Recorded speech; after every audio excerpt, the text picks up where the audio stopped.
Okay, അപ്പം ആദ്യം ഒരു ഡോട്ട് ഇട്ട് എഴുതേണ്ടത് ഇലക്ട്രോലിസിസ് എന്ന് പറഞ്ഞാൽ ഇലക്ട്രോ മീൻസ് ഇലക്ട്രിസിറ്റി എന്നർത്ഥം, ലിസിസ് മീൻസ് ബ്രേക്കിംഗ് എന്നർത്ഥം. അപ്പൊ ഏതെങ്കിലും ഒരു കോമ്പൗണ്ടിന്റെ അക്വസ് സൊല്യൂഷനെയോ മോൾട്ടൺ സ്റ്റേറ്റിനെയോ നമ്മൾ കറണ്ട് കടത്തിവിട്ട് അതിന്റെ അയോൺസ് ആക്കി മാറ്റുന്നതിനെ സ്പ്ലിറ്റ് ചെയ്യുക, അതിന്റെ ബോണ്ട് ബ്രേക്ക് ചെയ്തിട്ട് അതിനെ സ്പ്ലിറ്റ് ചെയ്തിട്ട് അതിന്റെ അയോൺസ് ആക്കി മാറ്റുന്ന പ്രോസസ്സിനെയാണ് ശരിക്കും പറഞ്ഞാൽ ഇലക്ട്രോലിസിസ് എന്ന് പറയുന്നത്. ബേസിക് ആയിട്ട് ഇലക്ട്രോലിസിസിനെ അങ്ങനെ മനസ്സിലാക്കാം. ഇപ്പം ഉദാഹരണം പറയാം, NaCl ഒരു കോമ്പൗണ്ട് അല്ലേ. ഈ NaClന്റെ മോൾട്ടൺ സ്റ്റേറ്റ്, ചുട്ടുപഴുത്ത അവസ്ഥയിലോ മോൾട്ടൺ സ്റ്റേറ്റിന് ഞാൻ ഇതിനകത്തൂടെ കറണ്ട് കടത്തി വിട്ട് കഴിഞ്ഞാൽ കറണ്ട് കടത്തി വിട്ട് കഴിഞ്ഞാൽ എന്ത് സംഭവിക്കുന്നറിയോ? ഇത് ഇപ്പൊ Na പ്ലസ് ബോണ്ടഡ് വിത്ത് Cl മൈനസ് ആണ്. ഈ ബോണ്ട് അങ്ങോട്ട് പൊട്ടിയിട്ട് ഇത് Na പ്ലസും Cl മൈനസും ആയിട്ട് മാറും. അങ്ങനെ ഏത് കോമ്പൗണ്ട് ആണെങ്കിലും ഇപ്പൊ CuSO4ന്റെ അക്വസ് സ്റ്റേറ്റ്, CuSO4നകത്തൂടെ ഞാൻ കടത്തി വിട്ട് കഴിഞ്ഞാൽ അത് Cu2 പ്ലസ് ആയിട്ടും SO4 2 മൈനസ് അയൺസ് ആയിട്ട് കൺവെർട്ട് ചെയ്യും. അപ്പം ഇലക്ട്രോലിസിസ് എന്ന് പറഞ്ഞു കഴിഞ്ഞാൽ കറണ്ടിനെ കടത്തി വിട്ടിട്ട് ആ കോമ്പൗണ്ടിന്റെ ഏതൊക്കെ സ്റ്റേറ്റാ, ഒന്നെങ്കിൽ ആ കോമ്പൗണ്ട് മോൾട്ടൺ സ്റ്റേറ്റിലായിരിക്കണം, അല്ലെങ്കിൽ ആ കോമ്പൗണ്ട് അക്വസ് സ്റ്റേറ്റിലായിരിക്കണം. ഈ രണ്ട് സ്റ്റേറ്റിലൂടെ കറണ്ട് കടത്തി വിട്ടാൽ മാത്രമേ എന്ത് ചെയ്യത്തുള്ളൂ, അത് അതിന്റെ അയോൺസ് ആയിട്ട്, ലിസിസ് മീൻസ് ബ്രേക്കിംഗ് എന്നർത്ഥം. ഇലക്ട്രിസിറ്റി ഉപയോഗിച്ചിട്ട് ബ്രേക്ക് ചെയ്യുക, ബ്രേക്ക് ചെയ്തിട്ട് എന്താക്കുക, അയോൺസ് ആക്കുക. ഈ അയോൺസ് ആക്കി കഴിഞ്ഞാൽ അയോൺസ് പോയിട്ട് നമ്മൾ മറ്റേ ആ കാഥോഡും ആനോഡും ഒക്കെ അതേ പോയിട്ട് ഡെപ്പോസിറ്റ് ചെയ്യുകയൊക്കെ ചെയ്യും. അപ്പൊ അങ്ങനെയുള്ള കുറെ കാര്യങ്ങളൊക്കെയാണ് നമ്മൾ ഈ ചാപ്റ്ററിനകത്ത് പഠിക്കാനായിട്ട് പോകുന്നത്. ക്ലിയർ ആണോ? ഓക്കെ, ഇൻട്രൊഡക്ഷൻ ഓക്കെ ആണോ? മനസ്സിലായോ? മിഷേൽ ഓക്കെ ആണോ? അഭിനവ്, സന, ദിവ്യ.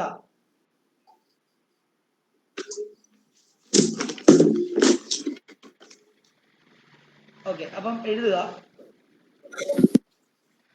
The word electrolysis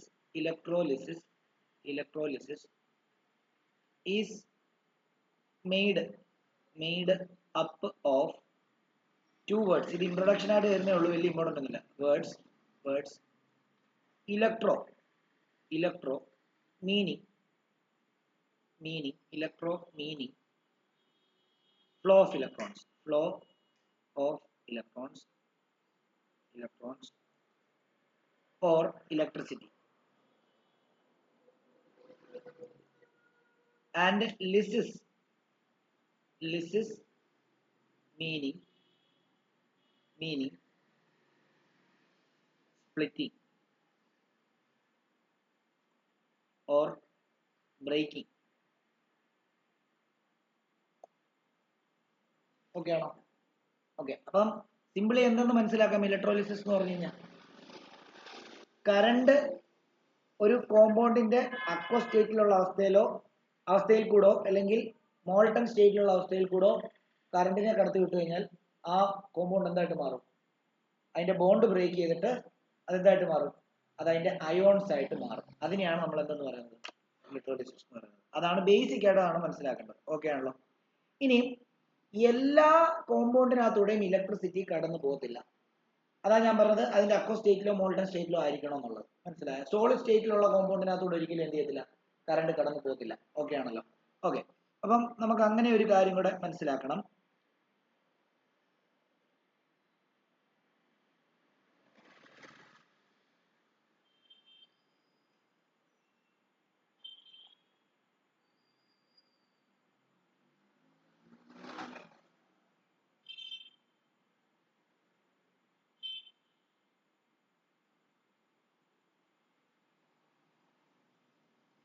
അടുത്ത ഡോട്ട് എഴുതിക്കോ. Some chemical compounds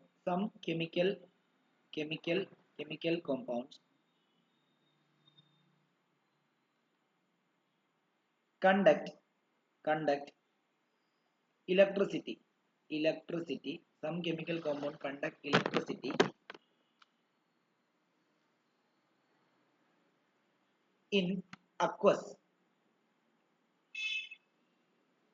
state and some in its molten state,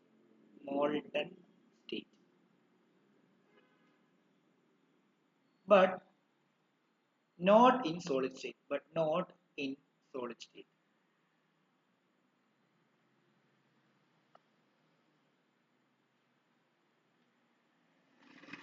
Another dot. These compounds decompose when current pass through them. ശരിയല്ലേ? ഡീകമ്പോസ് ചെയ്യാന്ന് പറഞ്ഞാൽ എന്തോ അത് ഇല്ലാതായി പോവുക. ശരിക്കും NaCl ഇല്ലാതായി പോകുന്നത് എങ്ങനെയാണ്? NaCl ഇല്ലാതായി പോയി, പിന്നെ ഇനി എന്തേ ഉള്ളൂ അതിനകത്ത്? Na+ഉം Cl- ഉള്ളൂ. NaClന്റെ എല്ലാ പ്രോപ്പർട്ടിയും മാറി. NaClന്റെ അതേ പ്രോപ്പർട്ടിയാണോ Na+നും Cl- അല്ല. അപ്പൊ അത് ഡീകമ്പോസ് ആയിപ്പോയി. ഡീകമ്പോസ് ആയി കഴിഞ്ഞ് കഴിഞ്ഞാൽ അതെന്താ, അത് വേറെ ആയി മാറിപ്പോയി. ഓക്കെ ആണല്ലോ. ഇനി അടുത്ത ഡോട്ട്. ഈ കെമിക്കൽ കോമ്പൗണ്ട്, അതായത് ഇലക്ട്രിസിറ്റി കടത്തി വിടുന്ന ഈ കെമിക്കൽ കോമ്പൗണ്ട് നമ്മൾ പറയുന്ന പേര് ഇലക്ട്രോലൈറ്റ്സ് എന്നാണ്. അത് മോൾട്ടൺ സ്റ്റേറ്റിലാണെങ്കിലും അക്വ സ്റ്റേറ്റിലാണെങ്കിലും അതിനെ നമ്മൾ പറയുന്നത് എന്താ? ഇലക്ട്രോലൈറ്റ്സ് എന്നാണ് പറയുന്നത്. ഏതിനെയാണ്? ഈ കറണ്ടിനെ കടത്തി വിടുന്ന അക്വ സ്റ്റേറ്റിലോ മോൾട്ടൺ സ്റ്റേറ്റിലോ ഉള്ള കെമിക്കൽ കോമ്പൗണ്ടിനെ നമ്മൾ വിളിക്കുന്ന പേര് ഇലക്ട്രോലൈറ്റ്സ് എന്നാണ്. ഓക്കെ ആണല്ലോ? അതും കൂടെ എഴുതുക.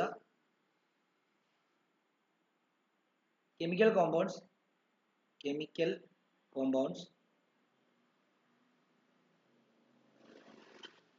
which conduct electric current in molten or aqueous state are called as electrolytes.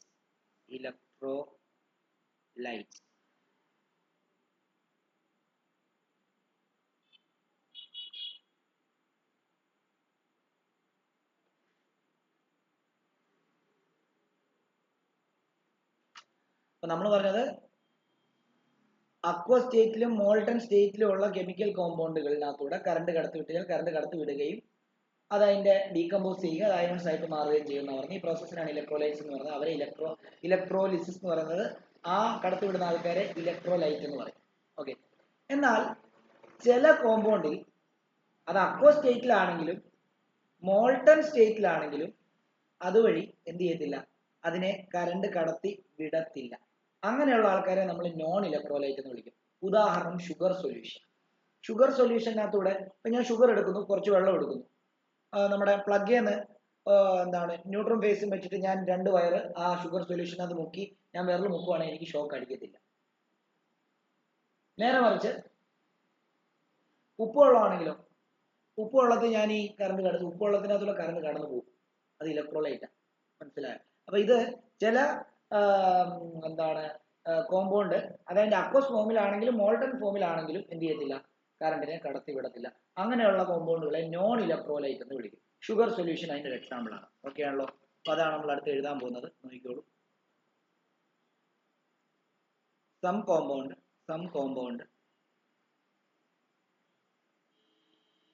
do not conduct electricity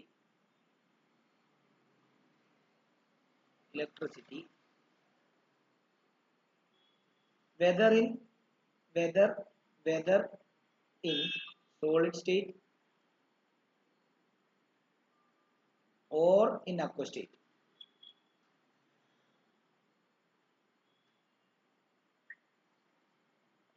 They are called non-electrolyte.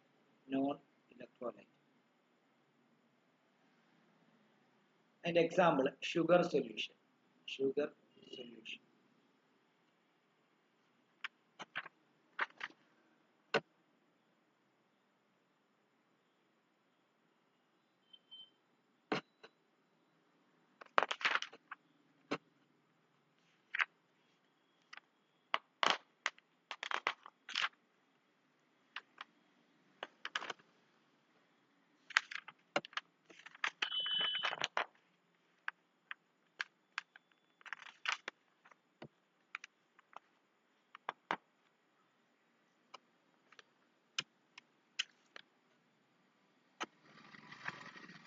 Okay. അടുത്തത് difference between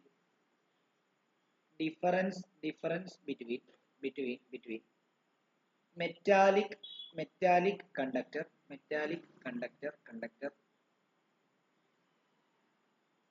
and electrolytic conductor.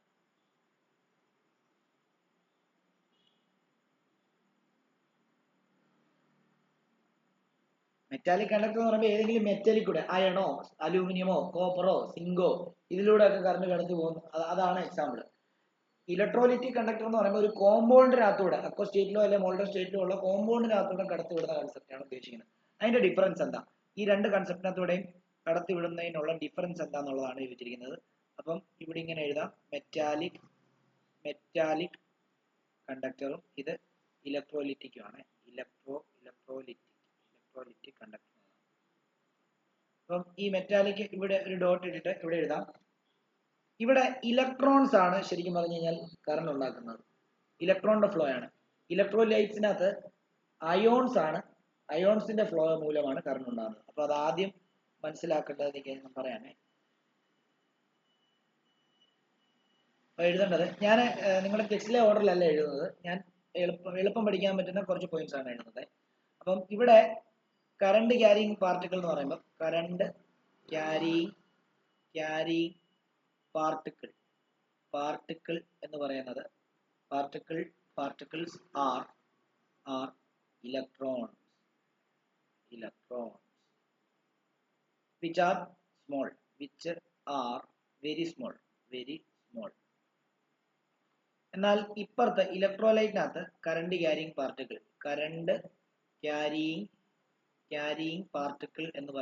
Particle എന്ന് പറയുന്നത് അയോൺസ് ആണ്. Particles R ions which are bulky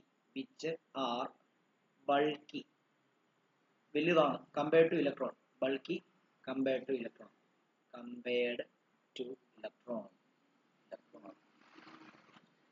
ഇലക്ട്രോണിനെ വെച്ച് നോക്കുമ്പോൾ ഭയങ്കര bulky ഗ്രൂപ്പാണ്.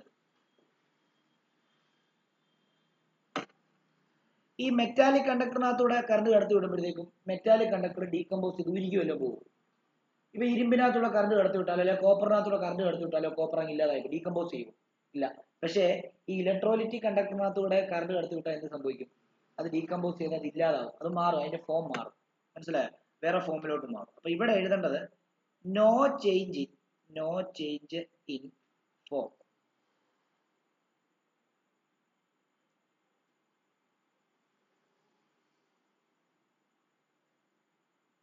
that is it is only a physical process. ഒരു ഫിസിക്കൽ പ്രോസസ് ആണ് അത്. ഫോമിന് ചേഞ്ച് ഒന്നുമില്ല, ഡീകമ്പോസ് ചെയ്യുന്നില്ല. ഇവിടെ ഡീകമ്പോസ് ചെയ്ത് പുതിയ പ്രൊഡക്റ്റ് ഫോം ചെയ്യും. New products are formed at ഇലക്ട്രോഡിലാണ് അത് ഫോം ചെയ്യുന്നത്. that is it involves chemical change.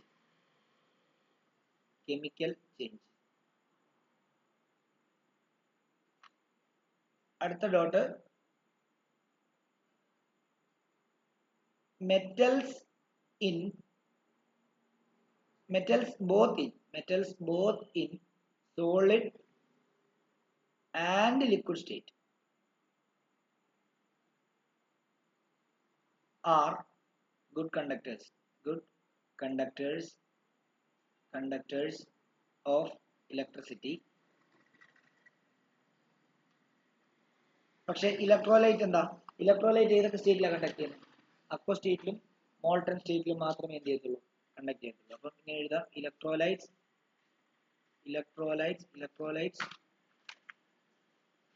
R good conductors only in aqueous or in molten state.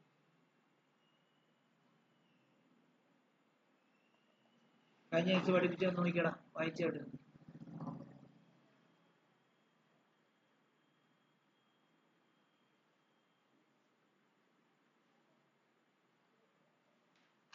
ഇനിയും ഈ മെറ്റാലിക് കണ്ടക്ടിവിറ്റി എന്ന് പറയുന്നത് മെറ്റലിന്റെയും അലോയുടെയും ഒരു പ്രോപ്പർട്ടിയാണ്. മെറ്റലിനകത്തൂടെ അലോയ്ക്കകത്തൂടെ കറണ്ട് കണ്ടക്ട് ചെയ്യും. എന്നാൽ ഇലക്ട്രോലിറ്റിക് കണ്ടക്ടിവിറ്റി എന്ന് പറയുന്നത് ഇലക്ട്രോ വാലന്റ് കോമ്പൗണ്ട് ഏതാന്ന് പറഞ്ഞായിരുന്നു, അയോണിക് കോമ്പൗണ്ടിന്റെ ഒരു പ്രോപ്പർട്ടിയാണ് ഈ ഇലക്ട്രോലിറ്റിക് കണ്ടക്ടിവിറ്റി എന്ന് പറയുന്നത്.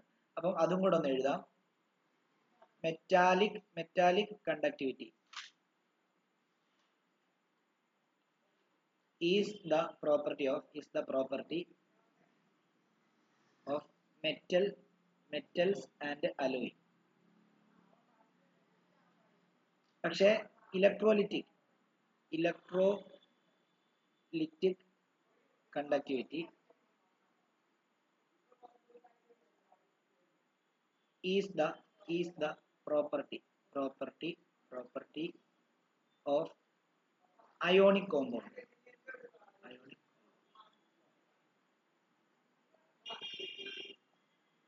Okay.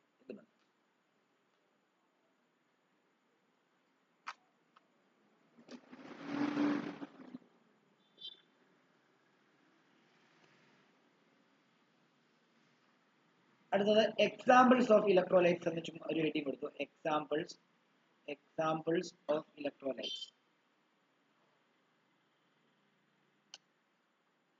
എക്സാമ്പിൾസ് ഓഫ് ഇലക്ട്രോലൈറ്റ്സിൽ ആസിഡ് ഫോമിലുള്ള ഇലക്ട്രോലൈറ്റ് ഉണ്ട്.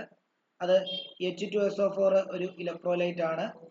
അതേപോലെ തന്നെ HNO3 ഒരു ഇലക്ട്രോലൈറ്റ് ആണ്, നല്ല ഇലക്ട്രോലൈറ്റ് ആണ്. ഫോസ്ഫോറിക് ആസിഡ് H3PO4 ഒരു സ്ട്രോങ് നല്ല ഇലക്ട്രോലൈറ്റ് ആണ്, സ്ട്രോങ് ഇലക്ട്രോലൈറ്റ് ആണ്. HCl ആസിഡ് ഫോമിലുള്ള ഇലക്ട്രോലൈറ്റ് ആണ്. ബേസ് ഫോമിലുള്ള ഇലക്ട്രോലൈറ്റും ഉണ്ട്. NaOH ഒരു നല്ല ഇലക്ട്രോലൈറ്റ് ആണ്. KOH ഒരു നല്ല ഇലക്ട്രോലൈറ്റ് ആണ്. NH4 ഒരു ഇലക്ട്രോലൈറ്റ് ആണ്. CaOH ട്വൈസ് ഒരു ഇലക്ട്രോലൈറ്റ് ആണ്. ഇത് വീക്കും സ്ട്രോങ്ങും ഉണ്ട്, രണ്ടും എഴുതിയിരിക്കും ഒരുമിച്ച്. അതേപോലെ സോൾട്ടിലും ഉണ്ട്. അതായത് അയോൺസ് ഫോം ചെയ്യുന്ന എല്ലാ ഇലക്ട്രോലൈറ്റ്സ് അല്ലേ. അപ്പൊ അയോൺസ് ഫോം ഇപ്പം ഈ ആസിഡ് തന്നെ H2SO4 നമുക്ക് അയോൺസ് ആക്കുവാണെങ്കിൽ കറണ്ട് കടത്തി വിടുകയാണെങ്കിൽ H+ഉം SO4 2- ആവും. ഇത് H+ഉം NO3- ആവും. ഇത് H+ഉം Cl- ആവും. ഇത് Na+, OH- ആവും. ഇത് NH4+, OH- ആവും. ഇത് Ca2+, OH- ആവും. അയോൺസ് ഫോം ചെയ്യാൻ കഴിവുള്ളവരെല്ലാം എന്താണ്, ഇലക്ട്രോലൈറ്റ്സ് ആണ്. ഓക്കെ ആണല്ലോ. സോൾട്ട് ആയിട്ടുള്ളവർ എന്താ, NaCl ഒരു നല്ല ഇലക്ട്രോലൈറ്റ് ആണ്. ഉപ്പ്, അതായത് CuSO4 അത് നല്ലൊരു ഇലക്ട്രോലൈറ്റ് ആണ്. ലെഡ് ബ്രോമൈഡ് PbBr2 അതും നല്ലൊരു ഇലക്ട്രോലൈറ്റ്. ഇത് കൂടാതെ ഒത്തിരി വേറെ ഇലക്ട്രോലൈറ്റ് ഉണ്ട്.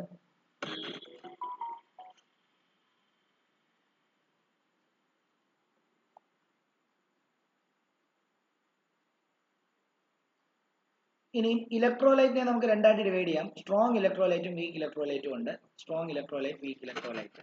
അത് നമുക്ക് വേണമെങ്കിൽ ഇങ്ങനെ അങ്ങ് എഴുതിക്കോ. ഒരു strong ഇലക്ട്രോലൈറ്റും week electrolyte.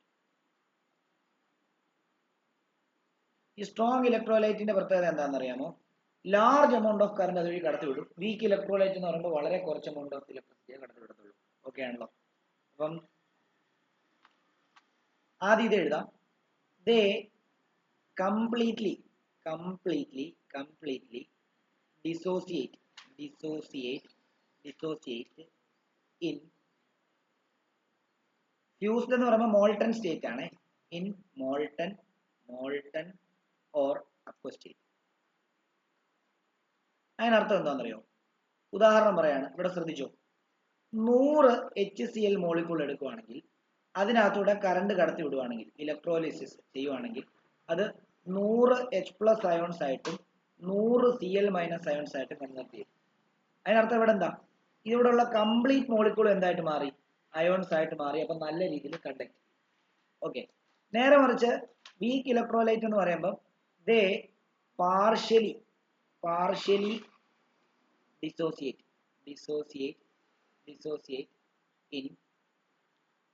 in molten or aqueous state.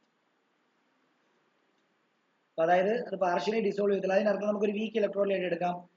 NH4OH 100 NH4OH അയോൺസിനകത്തൂടെ 100 NH4OH കോമ്പൗണ്ടിനകത്തൂടെ അല്ലെങ്കിൽ അക്വസ് സ്റ്റേറ്റിലുള്ള NH4OH ഞാൻ കറണ്ടിനെ കടത്തിവിടും. ഇത് റിവേഴ്സിബിൾ റിയാക്ഷൻ ആണ്, അങ്ങോട്ടും ഇങ്ങോട്ടും നടക്കും. അത് ഇലക്ട്രോലിസിസ് കറണ്ട് കടത്തി വിടുവാണെങ്കിൽ എന്ത് സംഭവിക്കുന്ന അറിയാം? ചിലപ്പോൾ ഒരു 50 എണ്ണം മാത്രമേ 50 NH4+ 50 OH- അയോൺസും മാത്രമേ ഉണ്ടാകത്തുള്ളൂ. ബാക്കി എന്ത് ചെയ്യും? ബാക്കി ഇവിടെ എത്ര മോളിക്കൂൾ ഉണ്ട് NH4OH-ന്റെ? 100 എണ്ണത്തിൽ 50 എണ്ണം മാത്രമേ കൺവേർട്ട് ചെയ്തുള്ളൂ. ബാക്കി എത്ര? 50 എണ്ണം മോളിക്കൂൾ ആയിട്ട് തന്നെ അതിനകത്ത് കിടക്കും. അപ്പം ഇവിടെ അയോൺസ് ഉണ്ടായത് കുറവാണ്. 100 ഇവിടെ ഇവിടത്തെ ഇത് വെച്ചിട്ട് ഇവിടെ 100 NH4 പ്ലസും 100 OH മൈനസും ഉണ്ടാവാൻ കഴിവുണ്ടായിരുന്നു, അല്ല ഉണ്ടാവാൻ സാധ്യത ഉണ്ടായിരുന്നു, പക്ഷെ അത് ഉണ്ടായില്ല. ഒരു 50 എണ്ണം വെച്ചേ ഉണ്ടായുള്ളൂ. ബാക്കി 50 എണ്ണം മോളിക്യൂളായിട്ട് തന്നെ ഇരിക്കുകയാണ്. അതുകൊണ്ട് ഇവന്റെ അത്രയും നന്നായിട്ട് കറണ്ട് കണ്ടക്ട് ചെയ്യാനുള്ള കഴിവ് ഈ ഇലക്ട്രോലൈറ്റ് ഇല്ല എന്നുള്ള കാര്യം മനസ്സിലാക്കുക. ഓക്കെ ആണല്ലോ. ഇത് ഞാൻ എക്സാമ്പിൾ ജസ്റ്റ് പറഞ്ഞു എനിക്ക് മനസ്സിലാക്കാൻ പറഞ്ഞു തന്നാൽ ഇതൊന്ന് പരീക്ഷിക്കൊന്നും എഴുതി വെക്കരുത് ഈ എക്സാമ്പിൾ. അതേപോലെ രണ്ടാമത്തേത്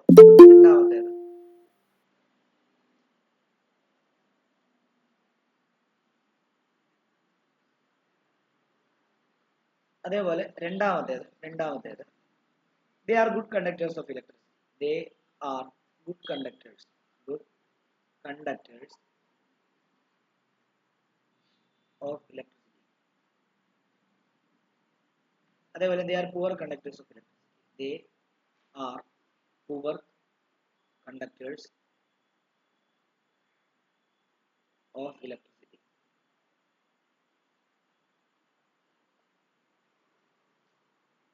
അതേപോലെ തന്നെ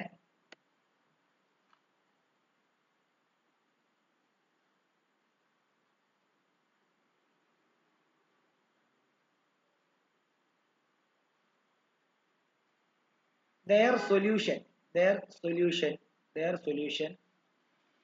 contains only free mobile ions. പക്ഷേ ഇവരുടെയോ their solution ഇതൊരു മാർക്കിന് ചോദിക്കാൻ സാധ്യതയുണ്ട്. their solution contains നോക്കിയേ, ഇവരുടെ സൊല്യൂഷനകത്ത് എന്തൊക്കെ കാണും? നിങ്ങൾ 100 HCl മോളിക്യൂൾ എടുത്തു, അതിനകത്ത് വെള്ളം ഒഴിച്ചിട്ട് കറണ്ട് കടത്തി വിടുമ്പോഴാണ് അതിനകത്ത് വെള്ളം ഒഴിക്കുമ്പോഴാണല്ലോ അത് അക്വസ് ആകുന്നത്. വെള്ളം ഒഴിച്ചിട്ട് അതിനകത്തുള്ള കറണ്ട് കടത്തി വിടുമ്പോൾ അതിനകത്ത് എന്തുണ്ടാവുന്ന പറഞ്ഞത് 100 H പ്ലസും 100 Cl മൈനസും അയൺസ് ഉണ്ടാവും. അതായത് ആ 100 H plus molecules HCl molecule complete ആയിട്ട് എന്തായിട്ട് മാറി? അയോൺസ് ആയിട്ട് മാറി. അതുകൊണ്ട് തന്നെ അതിന്റെ സൊല്യൂഷൻ നിങ്ങൾ നോക്കിയാൽ അതിനകത്ത് ആര് മാത്രമേ കാണത്തുള്ളൂ? അയോൺസ് മാത്രമേ കാണത്തുള്ളൂ. നേരെ മറിച്ച് 100 NH4OH മൈനസ് അയോൺസ് എടുത്തിട്ട് അതിനകത്ത് കുറച്ച് വെള്ളം ഒഴിക്കുമ്പോൾ അക്വസ് NH4OH ആയി. അതിനകത്തൂടെ കറണ്ട് കടത്തി വിടുമ്പോൾ 100 മോളിക്യൂൾസ് NH4OH ഇലക്ട്രോളിസിസ് നടക്കുമ്പോൾ ഒരു 50 NH4 പ്ലസും 50 OH മൈനസും മാത്രമേ കാണത്തുള്ളൂ. ബാക്കി 50 എണ്ണം എന്തായിട്ട് തന്നെ നടക്കും? ഇരിക്കുന്നത് മോളിക്യൂളായിട്ട് തന്നെ. അപ്പം ആ സൊല്യൂഷനകത്ത് എന്തൊക്കെ കാണും? അയോൺസും കാണും, മോളിക്യൂൾസും കാണും. അതാണ് മനസ്സിലാക്കേണ്ടത്, കേട്ടല്ലോ. അപ്പം their solution contain ions as well as molecules. Dissociate ചെയ്യാൻ പറ്റാത്ത മോളിക്യൂൾസ് അതിനകത്ത് കാണും. ഓക്കെ ആണോ? ഇനി ഇതിന്റെ എക്സാമ്പിൾ എന്താണ്? ആസിഡിൽ HCl ഒരു സ്ട്രോങ് ഇലക്ട്രോലൈറ്റ് ആണ്, H2SO4 ഒരു സ്ട്രോങ് ഇലക്ട്രോലൈറ്റ് ആണ്, HNO3 ഒരു സ്ട്രോങ് ഇലക്ട്രോലൈറ്റ് ആണ്. ബേസിൽ NaOH ഒരു സ്ട്രോങ് ഇലക്ട്രോലൈറ്റ് ആണ്, KOH ഒരു സ്ട്രോങ് ഇലക്ട്രോലൈറ്റ് ആണ്. ഇനി സോൾട്ടിൽ NaCl ഒരു സ്ട്രോങ് ഇലക്ട്രോലൈറ്റ് ആണ്, PbBr2 ഒരു സ്ട്രോങ് ഇലക്ട്രോലൈറ്റ് ആണ്, CuCl2 അതും ഒരു സ്ട്രോങ് ഇലക്ട്രോലൈറ്റ് ആണ്. ഓക്കെ ആണല്ലോ. അപ്പൊ അത് ഈ NaCl അക്വ സ്റ്റേറ്റിലും മോൾട്ടൺ സ്റ്റേറ്റിലും സ്ട്രോങ് ഇലക്ട്രോലൈറ്റ് ആണ്. PbBr2 വരുന്നത് മോൾട്ടൺ സ്റ്റേറ്റിൽ മാത്രമായിരിക്കും സ്ട്രോങ് ഇലക്ട്രോലൈറ്റ് ആയിട്ട് ഉണ്ടാകുന്നത്. CuCl2 അക്വ സ്റ്റേറ്റിൽ മാത്രമായിരിക്കും എന്താണ് സ്ട്രോങ് ഇലക്ട്രോലൈറ്റ് ആയിട്ട് ആക്ട് ചെയ്യുന്നത്. അതേപോലെ CaSO4 ഉണ്ട്. CaSO4 ഇതും അക്വ സ്റ്റേറ്റിൽ മാത്രമായിരിക്കും സ്ട്രോങ് ഇലക്ട്രോലൈറ്റ് ആയിട്ട് ബിഹേവ് ചെയ്യുന്നത്. ഇപ്പുറത്തെ സൈഡിലോട്ട് വരുന്ന സമയത്ത് ആസിഡിൽ കാർബോണിക് ആസിഡ് H2CO3 ഒരു വീക്ക് ഇലക്ട്രോലൈറ്റ് ആണ്. അസറ്റിക് ആസിഡ് CH3COOH ഇതും ഒരു വീക്ക് ഇലക്ട്രോലൈറ്റ് ആണ്. ഓക്സാലിക് ആസിഡ് COOH ട്വൈസ് ആണ്. ഇതാണ് ഓക്സാലിക് ആസിഡ്. ഇതും എന്ത് തന്നെയാണ്? വീക്ക് ഇലക്ട്രോലൈറ്റ് ആണ്. അതേപോലെ തന്നെ ബേസിൽ അമോണിയം ഹൈഡ്രോക്സൈഡ് NH4OH ഒരു വീക്ക് ഇലക്ട്രോലൈറ്റ് ആണ്. അതുപോലെ കാൽസ്യം ഹൈഡ്രോക്സൈഡ് CaOH ട്വൈസും ഒരു വീക്ക് ഇലക്ട്രോലൈറ്റ് ആണ്. ഇനി സോൾട്ടിൽ ammonium carbonate NH4 twice CO3 ammonium carbonate ഇതൊരു വീക്ക് ഇലക്ട്രോലൈറ്റ് ആണ്. ലെഡ് അസറ്റേറ്റ് CH3COOPB അല്ല CH3COO ട്വൈസ് PB ഇത് ലെഡ് അസറ്റേറ്റ്. ഇതും ഈ പറഞ്ഞ പോലെ തന്നെ എന്താണ്? വീക്ക് ഇലക്ട്രോലൈറ്റ് ആണ്. ഓക്കെ ആണല്ലോ.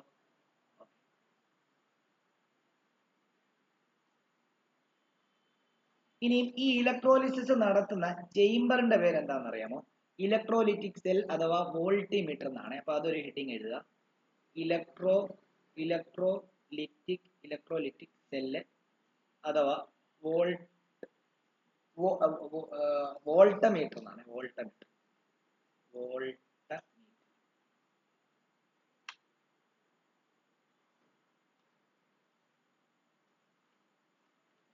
അതിന്റെ പ്രത്യേകത എന്താണെന്ന് നോക്കിയോ? A non conducting vessel containing two electrodes immersed in a solution of electrolytes used to bring about a chemical reaction.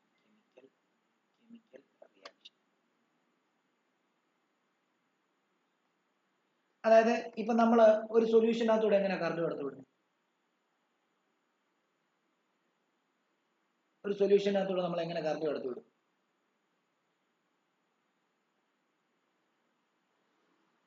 നമ്മള് പ്ലഗ് ചെയ്യുന്ന ഒരു സാധനം എടുത്തിട്ട് അതിനകത്തൂടെ കറണ്ട് കടത്തി വിടണമെങ്കിൽ അങ്ങനെ വിടണ്ടേ? അതിനകത്തൂടെ കറണ്ട് കടത്തി വിടണ്ടേ? അതിനുവേണ്ടി നമ്മൾ ഉപയോഗിക്കുന്ന ഒരു ചേംബറാണ് ഇലക്ട്രോലൈറ്റിക് സെൽ. ആ ഇലക്ട്രോലൈറ്റിക് സെല്ല് തന്നെ ഇങ്ങനെ ആയിരിക്കുന്നത്. നോക്കിക്കോളൂ, തന്നെ ഇങ്ങനെ ഇരിക്കും. ഇതിനകത്ത് രണ്ട് മെറ്റൽ പീസുകളുണ്ട്. അത് മെറ്റൽ പീസുകളോ അല്ലെങ്കിൽ ഗ്രാഫൈറ്റോ ആവാം. ഗ്രാഫൈറ്റ് ആണ് നമ്മൾ ഉപയോഗിക്കുന്നതെങ്കിൽ ആ ഗ്രാഫൈറ്റ് റിയാക്ഷനിൽ പങ്കെടുക്കത്തില്ല. വേറെ ഏത് മെറ്റലിനെ നിങ്ങൾ കറണ്ട് കടത്തിവിടാൻ ഉപയോഗിച്ചാലും അതും റിയാക്ഷനിൽ പങ്കെടുക്കും. അപ്പൊ നമ്മൾ ഒന്നെങ്കിൽ എന്താണ് ഇത് ഒരു ഏതെങ്കിലും ഒരു മെറ്റൽ പീസ് ആയിട്ട് എടുക്കാം ഈ ഇലക്ട്രോഡുകളെ, അല്ലെങ്കിൽ ഇത് നോൺ മെറ്റലിന്റെ കേസിൽ കറണ്ട് കണ്ടക്ട് ചെയ്യാൻ കഴിവുള്ള ആള് ഗ്രാഫൈറ്റ് ഇലക്ട്രോഡാണ്. ഗ്രാഫൈറ്റ് ഇലക്ട്രോഡ് എന്ന് പറയുമ്പോൾ ഇനേർട്ട് ഇലക്ട്രോഡാണ്, റിയാക്ഷനിൽ പങ്കെടുക്കത്തില്ല, പക്ഷെ സർഫസ് പ്രൊവൈഡ് ചെയ്യും റിയാക്ഷന് വേണ്ടി. അപ്പം ഇത് നമ്മൾ എടുത്തിട്ട് ഇതിനകത്തൂടെ കറണ്ട് കടത്തി വിടാൻ നമ്മൾ എന്ത് ചെയ്താൽ മതി? ഇപ്പൊ ഇത് സൊല്യൂഷനാണ്. ഇപ്പൊ ഞാൻ ഇത് എടുത്തിരിക്കുന്ന ഒരു സൊല്യൂഷനാണ്, ഏതെങ്കിലും ഒരു ഇലക്ട്രോലൈറ്റ് ആണെന്ന് വിചാരിച്ചു. ഇത് ഇലക്ട്രോലൈറ്റ് ആണ്. ഈ ഇലക്ട്രോലൈറ്റിനകത്തൂടെ കറണ്ട് കടത്തി വിടാൻ വേണ്ടി കറണ്ട് കണ്ടക്ട് ചെയ്യാൻ കഴിവുള്ള രണ്ട് മെറ്റൽ പീസുകളെ നമ്മൾ ഇതിനകത്ത് ഇറക്കി വെച്ചിട്ട് ആ ഒരു മെറ്റൽ പീസിനെ ബാറ്ററിയുടെ പോസിറ്റീവായിട്ടും മറ്റേതിനെ ബാറ്ററിയുടെ നെഗറ്റീവായിട്ടും കണക്ട് ചെയ്താൽ പോരെ?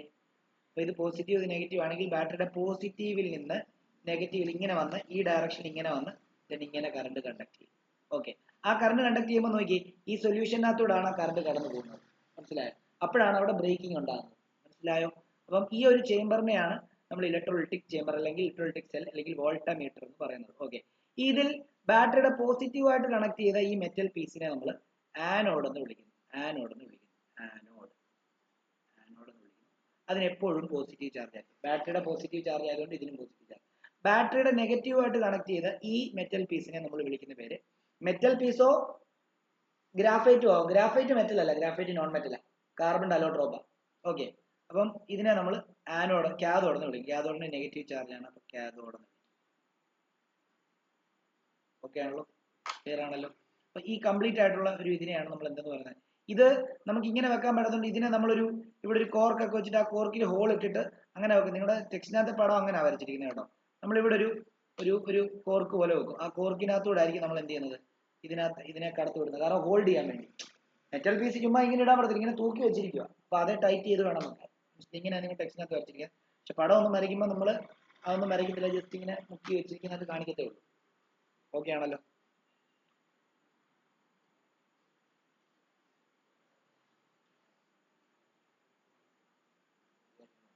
പിന്നെ വരയ്ക്കണം.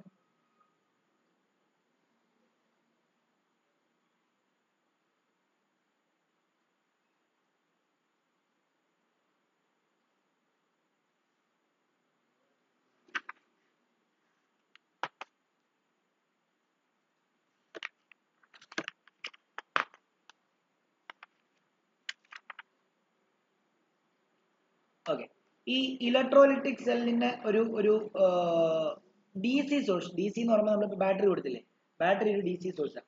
DC സോഴ്സ് വേണം എന്തിനു വേണ്ടിയാ? റിയാക്ഷൻ ആണെങ്കിൽ ഇനിഷ്യേറ്റ് ചെയ്യാൻ വേണ്ടി, അല്ലെങ്കിൽ അയോൺസിന്റെ മൂവ്മെന്റ് ഇനിഷ്യേറ്റ് ചെയ്യാൻ വേണ്ടി ഒരു ഇത് വേണം. ഇതെന്താ ചെയ്യുന്നതെന്ന് അറിയാം. ഇപ്പൊ ഇതെന്താ ചെയ്തത്?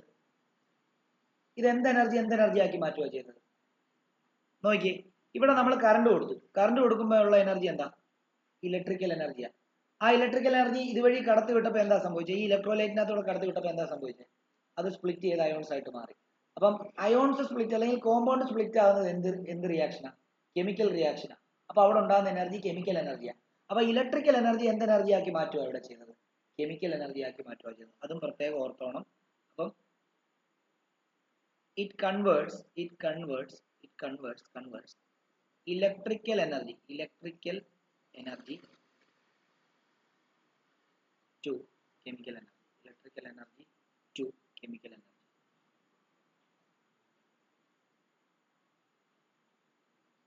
എന്നാൽ വേറൊരു സെല്ലുണ്ട്. ഇത് ഇലക്ട്രോലിറ്റിക് സെല്ലാണ്. വേറൊരു സെല്ലുണ്ട് electro chemical cell.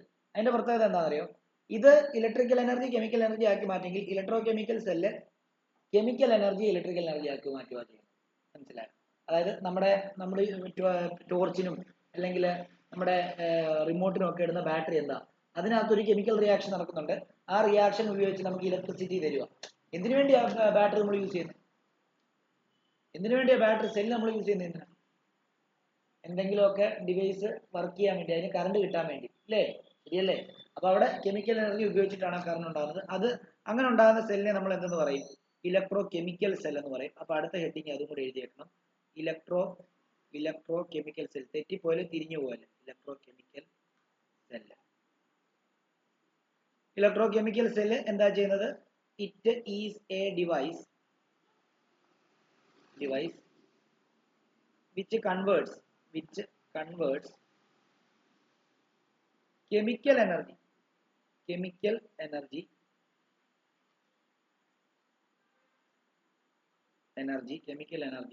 to electrical energy. നമ്മൾ ക്ലോക്കിനൊക്കെ ഉപയോഗിക്കുന്ന ബാറ്ററി അതെല്ലാം ഈ ഇലക്ട്രോ കെമിക്കൽ സെല്ല. ലാബിൽ നമ്മൾ ഒരു കോമ്പൗണ്ടിനെ സ്പ്ലിറ്റ് ചെയ്യാൻ ഉപയോഗിക്കുന്നത് electrolytic sella.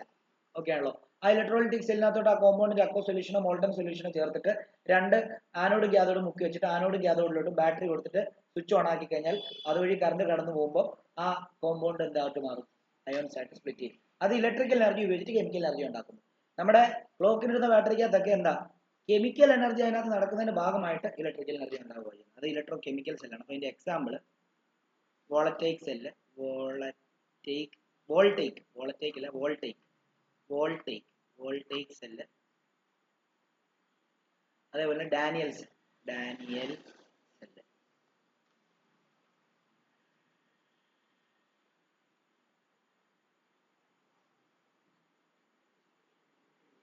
Not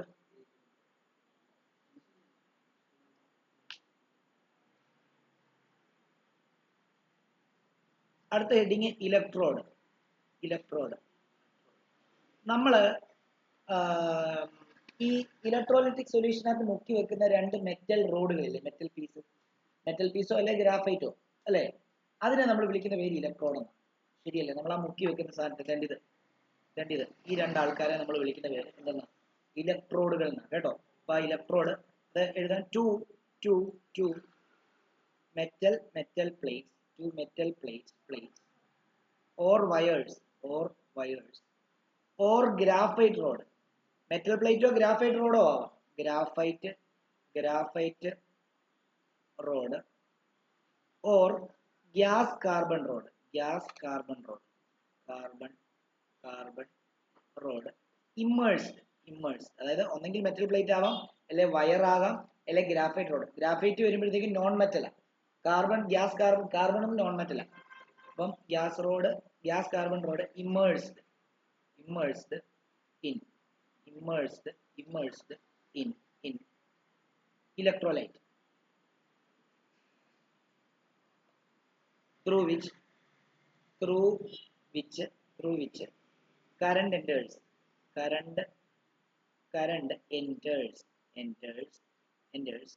and leave the cell are called electrodes. Electrode രണ്ട് ടൈപ്പ് ഉണ്ട്, ആനോഡും ഉണ്ട് കാഥോഡും ഉണ്ട്, അല്ലേ?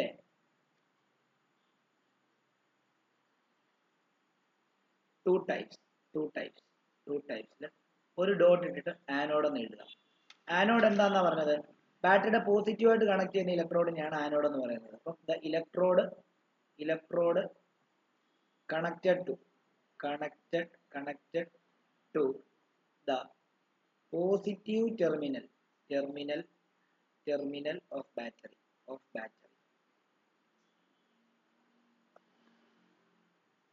രണ്ടാമത്തേത് ഡോട്ട് കൊടുത്തിട്ട് കാഥോഡ് എന്ന് കൊടുക്കുക. അത് the electrode connected to the negative terminal of battery.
അടുത്തത് ആനോഡിനും കാഥോഡിന്റെയും ഡിഫറൻസ് ഒന്ന് എഴുതിയത്. Anode, cathode.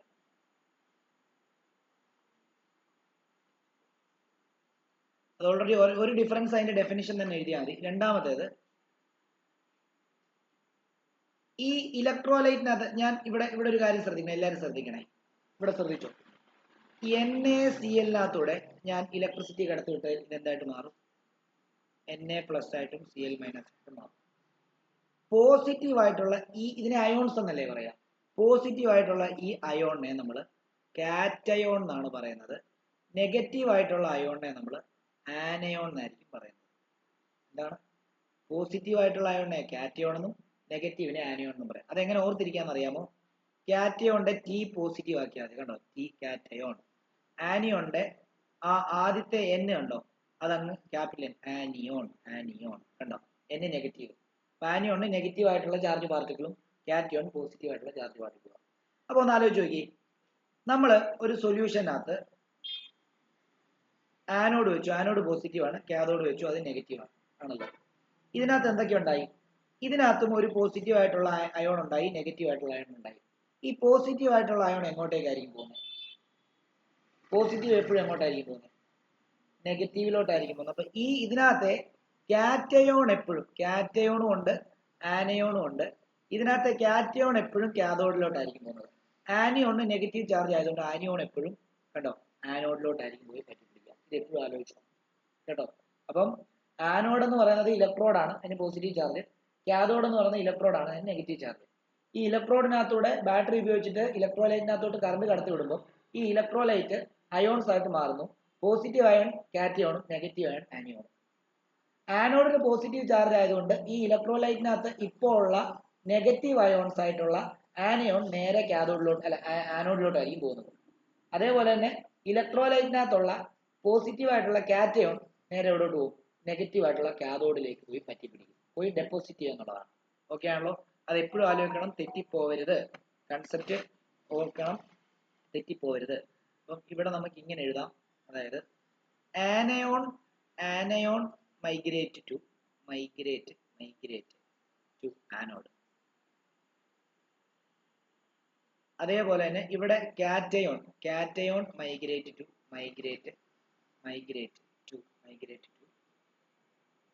Cation migrate to cathode. അതേപോലെ തന്നെ ആനോഡിൽ എപ്പോഴും ഓക്സിഡേഷൻ ആയിരിക്കും നടക്കുന്നത്. It is an oxidising electrode. Oxidising electrode.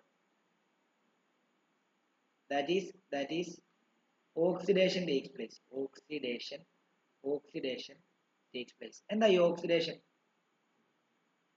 Loss of ഇലക്ട്രോണിനെയാണ് ഓക്സിഡേഷൻ. ലോസ് ഓഫ് ഇലക്ട്രോൺ ആണ് ഓക്സിഡേഷൻ. അപ്പം ആനോഡിൽ എപ്പോഴും ലോസ് ഓഫ് ഇലക്ട്രോൺ ആയിരിക്കും നടക്കുന്നത്. എന്നാൽ ഇതോ, ഇവിടെ it is a reducing electrode. That is reduction takes place.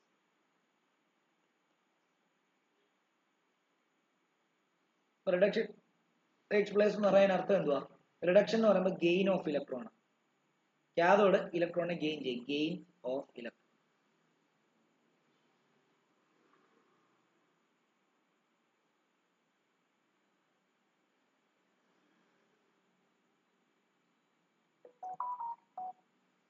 Okay, അപ്പം 2-3 കാര്യങ്ങൾ മനസ്സിലാക്കണം.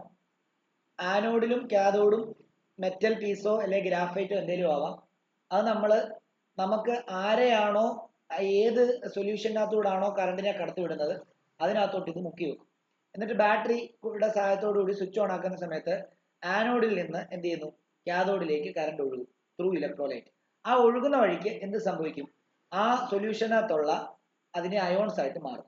പോസിറ്റീവ് അയോണും നെഗറ്റീവ് അയോണും ഫോം ചെയ്യും. പോസിറ്റീവ് അയോൺ കാറ്റയോണും നെഗറ്റീവ് അയോൺ ആനിയോണും. ഈ ആനോഡിന് പോസിറ്റീവ് ചാർജും കാഥോഡിന് നെഗറ്റീവ് ചാർജ് ആയതുകൊണ്ട് ഓപ്പോസിറ്റ് ആയിട്ടുള്ള ചാർജുകളിലായിട്ടായിരിക്കും പോയിട്ട് എന്ത് ചെയ്യുന്നത്, ഡെപ്പോസിറ്റ് ചെയ്യുന്നത്. അപ്പൊ കാഥോഡിന് നെഗറ്റീവ് ചാർജ് ആയതുകൊണ്ട് കാറ്റയോണിന് പോസിറ്റീവ് ചാർജ് ആയതുകൊണ്ട് കാറ്റയോൺ നേരെ കാഥോഡിൽ പോയി ഡെപ്പോസിറ്റ് ചെയ്യുകയും ആനോഡിന് പോസിറ്റീവ് ചാർജും ഇവിടെ ഉണ്ടാകുന്ന സൊല്യൂഷനകത്തെ ആനിയോണിന് നെഗറ്റീവ് ചാർജ് ആയതുകൊണ്ട് ഈ ആനിയോൺ നേരെ ഇതേലോട്ട് പോയി ഡെപ്പോസിറ്റ് ചെയ്യുകയും ചെയ്യും. ഇനിയും ഈ ഇലക്ട്രോണിനെ സംബന്ധിച്ച് നോക്കുമ്പോൾ ഈ ഇലക്ട്രോണിനെ ലൂസ് ചെയ്യുകയാണ് ചെയ്യുന്നത്. അതുകൊണ്ട് ഈ ഇലക്ട്രോഡിന് ഓക്സിഡേഷൻ സംഭവിക്കുന്നു പറയാം. എന്നാൽ കാഥോഡ് ഇലക്ട്രോണിനെ ഗെയിൻ ചെയ്യുകയാണ് ചെയ്യുന്നത്. അതുകൊണ്ട് കാഥോഡിന് റിഡക്ഷൻ നടന്നു പറയാം. നമുക്ക് എക്സാമ്പിൾ ഒക്കെ വെച്ച് പറയുമ്പോൾ മനസ്സിലാവും. തൽക്കാലം ഇത് ഇത്ര ഓർത്ത് വെച്ചേക്കും. ഓക്കെ ആണല്ലോ? തെറ്റാണല്ലോ?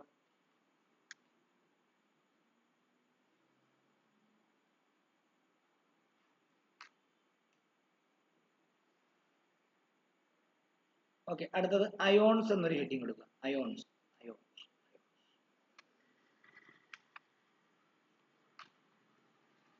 The atom or group of atom which carry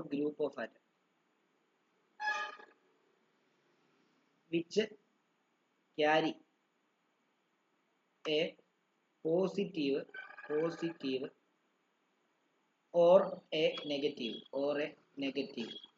or a negative charge are known as ions. The atom or group of atom which carry a positive or negative charge are known as ions. ശരിയല്ലേ? Ions നമ്മൾ already പറഞ്ഞ എന്തുവാ, ആ split ആകുന്ന സമയത്ത് ഉണ്ടാകുന്ന species ആണ് ions. Okay ആണല്ലോ? അയോൺസ് 2 ടൈപ്പ് ഉണ്ട്, ആനിയോണും കാറ്റിയോണും ഉണ്ട്. അപ്പം ആനിയോൺ എന്ന് എഴുതേണ്ടത് ഇങ്ങനെയാണ്: നെഗറ്റീവ്ലി ചാർജ്ഡ് അയോൺ ആണ്. അതേപോലെ തന്നെ they move to anode during electrolysis. അതേപോലെ തന്നെ they lose electrons to anode.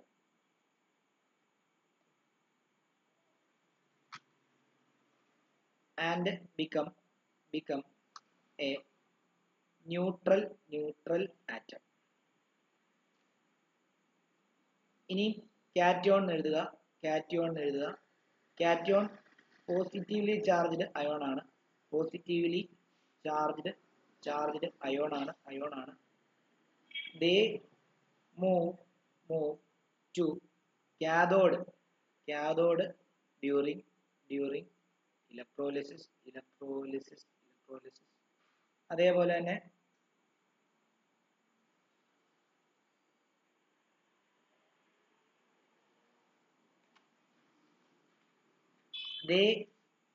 they gain electrons from cathode and become neutral atom.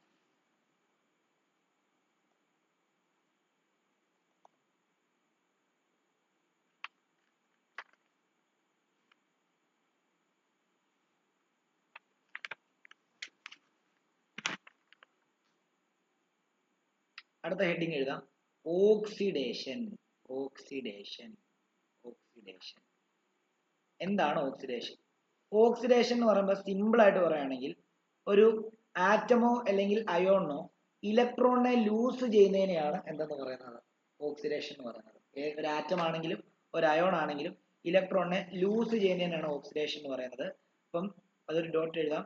A process in which an atom or an ion loses electrons.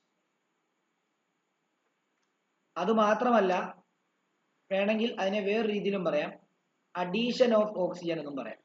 Addition of oxygen എന്ന് പറഞ്ഞാലും അത് എന്ത് തന്നെയാണ്? ഓക്സിഡേഷനാണ്. അല്ലെങ്കിൽ removal of hydrogen എന്ന് പറഞ്ഞാലും എന്ത്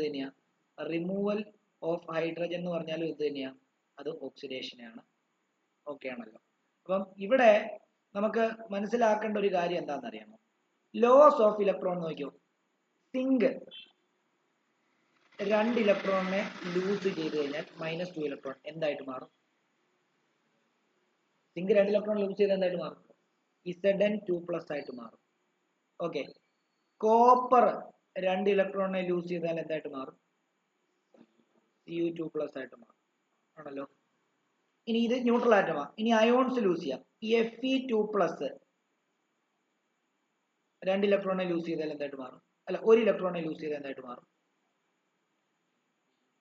ഇവിടെ ഓൾറെഡി ഇതിനകത്ത് 2 ഇലക്ട്രോൺ കുറവാ. ഒരെണ്ണം കൂടെ ലൂസ് ചെയ്ത് കഴിഞ്ഞാൽ അത് എന്തായിട്ട് മാറും?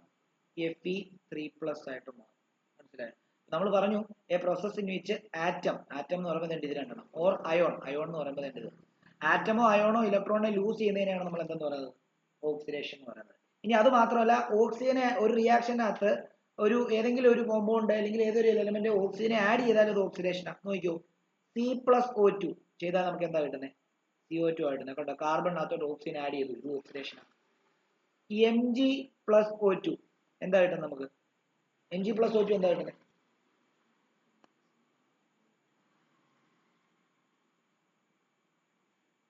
Mg+O2 MgO2. പിന്നെന്തുവാ? റിയാക്ഷൻ നടക്കുമ്പോൾ അതിന്റെ അയോൺസ് തമ്മിലല്ലേ ക്രോസ് ചെയ്യണ്ടേ? അപ്പൊ എന്തുവാ? Mg2O. മാഗ്നീഷ്യത്തിന്റെ അയോണിക് ഫോർമുല എന്താ? Mg2+ ആ. ഓക്സിജന്റെ O2- ആ. രണ്ടും ക്യാൻസൽ ആയിപ്പോ MgO ആ വരുന്നത്. അപ്പോഴും മാഗ്നീഷ്യത്തിനകത്ത് എന്താ ആഡ് ചെയ്തു? ഓക്സിജൻ ആഡ് ചെയ്തു. അപ്പോഴും ഓക്സിഡേഷനാണ്. ഇനി റിമൂവൽ ഓഫ് ഹൈഡ്രജൻ ഓക്സിഡേഷനാണ്. നോക്കിയോ, H2S ക്ലോറിനുമായിട്ട് റിയാക്ട് ചെയ്തു. നോക്കിയോ, സൾഫറിൽ നിന്ന് ഇപ്പൊ ഈ ഹൈഡ്രജൻ റിമൂവ് ആവും. എന്നിട്ട് നോക്കിയോ, ഇവിടെ സൾഫർ പ്ലസ് എന്നുണ്ടാവും, അറിയാമോ? HCl. കണ്ടോ? അപ്പൊ ഈ സൾഫറിൽ നിന്ന് ഇപ്പൊ എന്ത് റിമൂവ് ആയി? ഹൈഡ്രജൻ റിമൂവ് ആയി. റിമൂവൽ ഓഫ് ഹൈഡ്രജൻ എന്ത് തന്നെയാണ്? ഓക്സിഡേഷൻ തന്നെ. ഇനി ഒരു കാര്യം കൂടെ മനസ്സിലാക്കിക്കോണം, ഓക്സിഡൈസിങ് ഏജന്റ് എന്താണെന്ന് മനസ്സിലാക്കിക്കോണം. Oxidising agent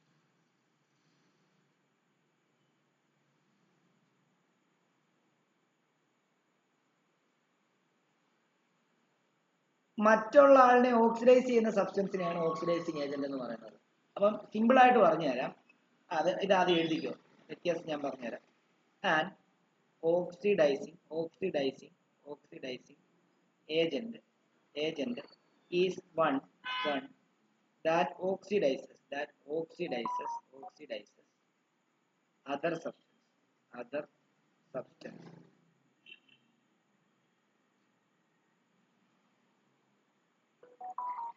either by accepting electrons or by providing oxygen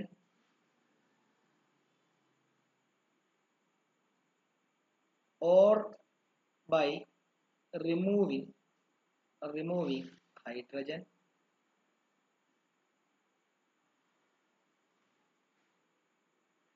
or by accepting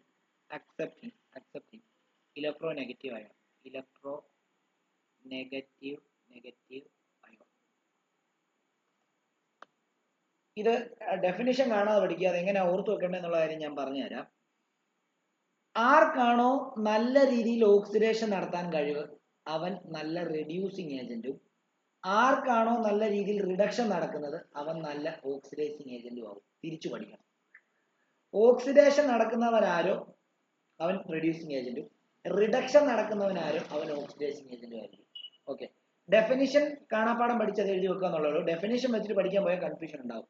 ഓക്സിഡേഷനും oxidising ഏജന്റും തമ്മിൽ വ്യത്യാസം ഉണ്ടാവും, അല്ല കൺഫ്യൂഷൻ ഉണ്ടാവും. അപ്പൊ നിങ്ങൾ മനസ്സിലാക്കേണ്ട ഓക്സിഡേഷൻ അങ്ങ് പഠിക്കും. ഓക്സിഡേഷൻ എന്ന് പറഞ്ഞാൽ എന്താ? Loss of electron. അപ്പം ഓക്സിഡേഷൻ ലോസ് ഓഫ് ഇലക്ട്രോണോ അല്ലെങ്കിൽ അഡീഷൻ ഓഫ് ഓക്സിജനോ അല്ലെങ്കിൽ റിമൂവൽ ഓഫ് ഹൈഡ്രജനോ വന്നു കഴിഞ്ഞാൽ ഓക്സിഡേഷൻ ആർക്കാ നടന്നതെന്ന് നമുക്ക് അറിയാൻ പറ്റും. ആ ഓക്സിഡേഷൻ നടന്ന ആള് നല്ല റെഡ്യൂസിങ് ഏജന്റ് ആയിരിക്കും.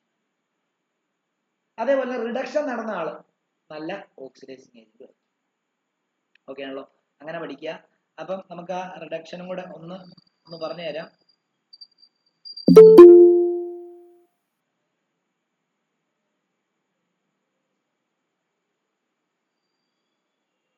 എക്സാമ്പിളും കൂടെ വേണം എഴുതിക്കോട്ടോ. Example manganese dioxide MnO2,